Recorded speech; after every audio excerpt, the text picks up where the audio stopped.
नमस्कार. परभणी न्यूजमध्ये आपलं स्वागत करतो. मी दिलीप बनकर. पाहूया आजच्या ठळक घडामोडी. महापौर सय्यद इक्बाल तर उपमहापौर गणेश देशमुख. भाजपची फिल्डिंग फेल. परभणीच्या गडावर काँग्रेस उबाटाचाच झेंडा. परभणी गेल्या अनेक दिवसापासून सुरू असलेल्या रिसॉर्ट पॉलिटिक्स, फोडाफोडीच्या चर्चा आणि राजकीय हालचालीचा गुरुवारी अखेर शेवट झाला. परभणी महानगरपालिकेच्या महापौरपदी शिवसेना उद्धव बाळासाहेब ठाकरे गटाचे सय्यद इक्बाल तर उपमहापौरपदी काँग्रेसचे गणेश देशमुख यांची दणदणीत बहुमताने निवड झाली आहे. काँग्रेस उबाटा युतीने केवळ आपले बहुमत टिकवले नाही तर विरोधकांच्या कोट्यातही खिंडार पाडून अतिरिक्त मते खेचून आणली आहेत. गुरुवारी बिरोगनाथ सभागृहात जिल्हाधिकारी तथा पीठासीन अधिकारी संजय सिंह चव्हाण यांच्या उपस्थितीत हात उंचावून मतदान प्रक्रिया पार पडली. युतीकडे उबाटा 25 आणि काँग्रेस 12 असे 37 नगरसेवकांचे स्पष्ट बहुमत असताना महापौर पदाचे उमेदवार सय्यद इक्बाल यांना चक्क 39 मते पडली. राष्ट्रवादी काँग्रेसचे अजित पवार गट अक्षय देशमुख आणि एक अपक्ष महिला नगरसेविका रजिया बेगम यांनी युतीला पाठिंबा दिल्याने विरोधकांच्या पायाखालची वाळू सरकली. भाजपचा महापौर पदाचा उमेदवार तिरुमला खिल्लारे यांना स्वप्नांची 12 मते, राष्ट्रवादी काँग्रेस, जनसुराज्य शक्ती आणि यशवंत सेनेच्या एक नगरसेवकाचा पाठिंबा मिळून 26 पर्यंत मजल मारता आली. विशेष म्हणजे उपमहापौर पदाच्या निवडणुकीत काँग्रेस उबाटा युतीचे एक मत कमी झाले. युतीचे उमेदवार गणेश देशमुख यांना 38 तर राष्ट्रवादीच्या उमेदवार नजमा बेगम यांना 27 मते मिळाली. भाजपच्या महापौर पदाच्या उमेदवार तिरुमला खिल्लारे यांच्यापेक्षा एक मत जास्त मिळाले, ज्यामुळे अंतर्गत गणिताची चर्चा रंगली. दरम्यान गुरुवारी पहाटे परभणीत हाय व्होल्टेज ड्रामा पाहायला मिळाला.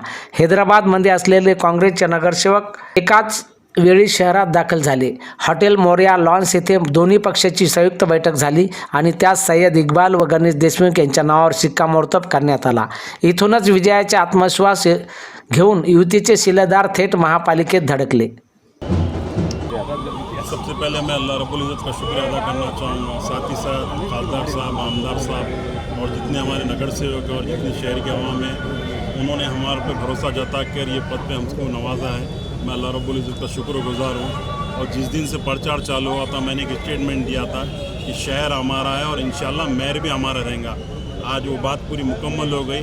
खासदार साहब, आमदार साहब की मेहनतों से, हमारे सिद्धार्थ भाव की मेहनतों से आज ये दिन खुशी का हमारे को देखने को मिला है.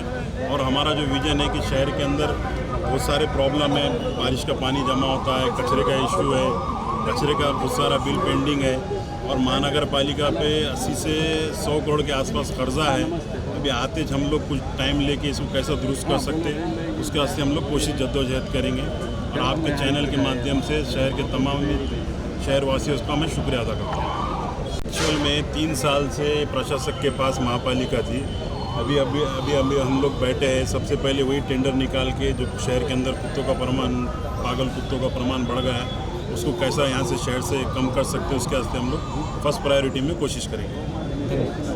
टोटल परभणी का जनता ने मैंडेट दिया था हमारे साथ, बट और हम दोनों साथ में थे. और आने वाले दिन में जो है अभी इनको तो आप मेरे साथ मेरे नगर से होकर बैठे हैं कि जो परभणी के लिए हो सकता है उतना अपना अच्छा काम करने की कोशिश है. और लोगों का मैं शुक्रगुजार हूँ कि हमारे पार्टी को युति के गठबंधन में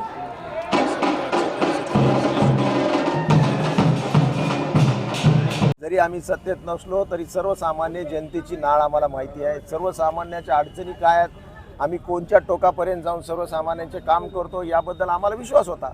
म्हणून मी सुरुवातीला म्हणल्यावर बऱ्याच लोकांनी आश्चर्य व्यक्त केलं की बाबा उबाटाचा महापौर कसा बनेल परभणीमध्ये. मी म्हणलं समय जाण दो, मग तुम्हाला लक्षात येईल की कसा बनेल म्हणून. आणि आज ते चमत्कार झालेला आहे. भाजपनं बऱ्याच प्रमाणात नगरसेवक फोडण्याचा प्रयत्न केला पण त्यांना यश मिळालं नाही. काय म्हणतात? नाही, चंद्रपूरची घटना घडल्यानंतर त्यांचा आत्मविश्वास वाढला होता. पण आम्हाला माहीत होतं आमचं काँग्रेसबरोबर प्री अलायन्स होतं आणि एक आम्हाला विश्वास होता आमच्या नगरसेवकांना की तुम्ही किती रक्कम तुम्ही त्यांना द्यायचा प्रयत्न केला तरी नगरसेवक फुटणार नाहीत. म्हणून एकही नगरसेवक आमचा फुटला नाही. उलट आम्ही त्यांना विनंती केली होती मीडियाच्या माध्यमातून की तुम्हाला विरोधी बाकावर बसवण्याचा जनआदेश झालेला आहे, त्या आदेशाचं आपण पालन केलं पाहिजे. आपण विरोधी बाकावर राहा, चांगल्या प्रकारचं काम करा, यासाठी आम्ही त्यांना शुभेच्छा दिल्या होत्या. पण काय असतं, स्वार्थ कधी नडतो लोकांना, मग स्वार्थपणामध्ये डोळे आंधळे होतात आणि कुठं ना कुठं तरी काहीतरी सापडेल अशा प्रयत्नात ते होते, पण त्यांच्या हाती काही सापडलं नाही. आणि जनतेनं आम्हाला प्रचंड बहुमत दिल्याबद्दल सर्व नगरसेवकांचं अभिनंदन करतो आणि पुढं त्यांना ज्या काही हे चालवण्यामध्ये आव्हान येतील त्या आव्हानावरून आम्ही त्यांच्याबरोबर आहोत. काँग्रेसच्या पक्षश्रेष्ठींना आपण कसं विनवलं की हे चंद्रपूर नंतर जे थोडी फाटाफूट वेगवेगळी वक्तव्य येत होती, पण तरी देखील आज तुम्ही काँग्रेसला सोबत घेऊन सर्व व्यवस्थित पार पाडलं, तरी याची किमया कशी?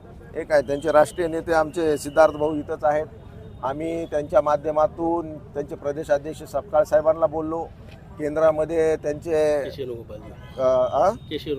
केसीएन गोपालजी जे ज्यांचे राष्ट्रीय संघटक आहेत त्यांना आम्ही बोललो आणि त्यांचा जे गैरसमज झाला होता आम्ही सांगितलं की चंद्रपूरची घटना ही लोकलची घटना आहे, यामध्ये आमचा काही एक रोल नाही आहे. परभणीमध्ये उलट आता एक वेगळ्या प्रकारचा प्रवाह निर्माण झालेला आहे, ते तुम्ही रोखायचा प्रयत्न करू नका. त्यांनी सुद्धा यशस्वीरित्या मान्य केलं.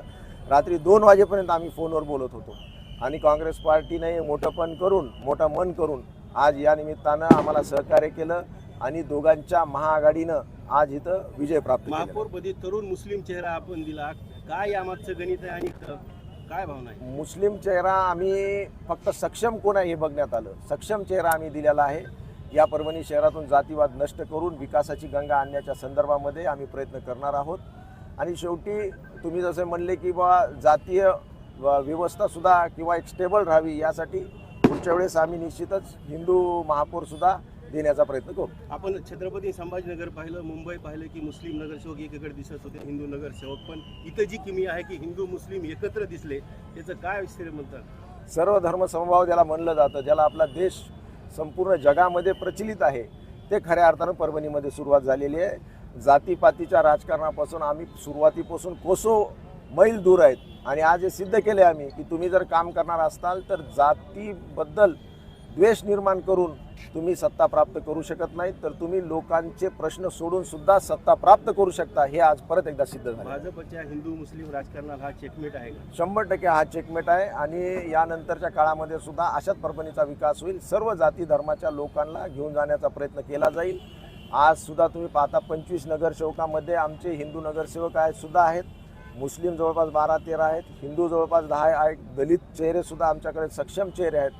म्हणून सर्व धर्माच्या युवकांना आणि युवकांची टीम आज आमच्याकडे जमा झालेली आहे. या युवकांच्या टीमबरोबर घेऊन आम्ही एक वेगळ्या प्रकारचा विचार या समाजाला 100% शिवसेनेचे आनंद भरोसे यांनी राहुल पाटील आमदारावर टीका केली की राहुल पाटील नसून राहुल खान आहे. आता त्याला लक्षात आलं पाहिजे की राहुल कोण आहे. हा त्याला स्वप्नात सुद्धा मीच दिसतोय. म्हणून किती वेळेस पराजय व्हायचं आणि काय बोलायचं याला काही मर्यादा राहिलेली नाही. म्हणून आम्ही मर्यादा सोडून वागणारे माणसं नाहीत, आम्ही मर्यादात बोलणारे लोक आहेत आणि भविष्यातही असल्या गोष्टीकडे आम्ही लक्ष देत नाहीत. आम्ही काम करून दाखवणारे माणसं आहेत. कित्येक लोक म्हणले इथं येऊन की आम्ही दत्तक घेतो, मोठे मोठे हेलिकॉप्टर आले, मोठे मोठे नेते आले, पण परभणीच्या जनतेनं आम्हावर विश्वास ठेवलेला आहे आणि कामावर आम्ही विश्वास ठेवतो. नुसतं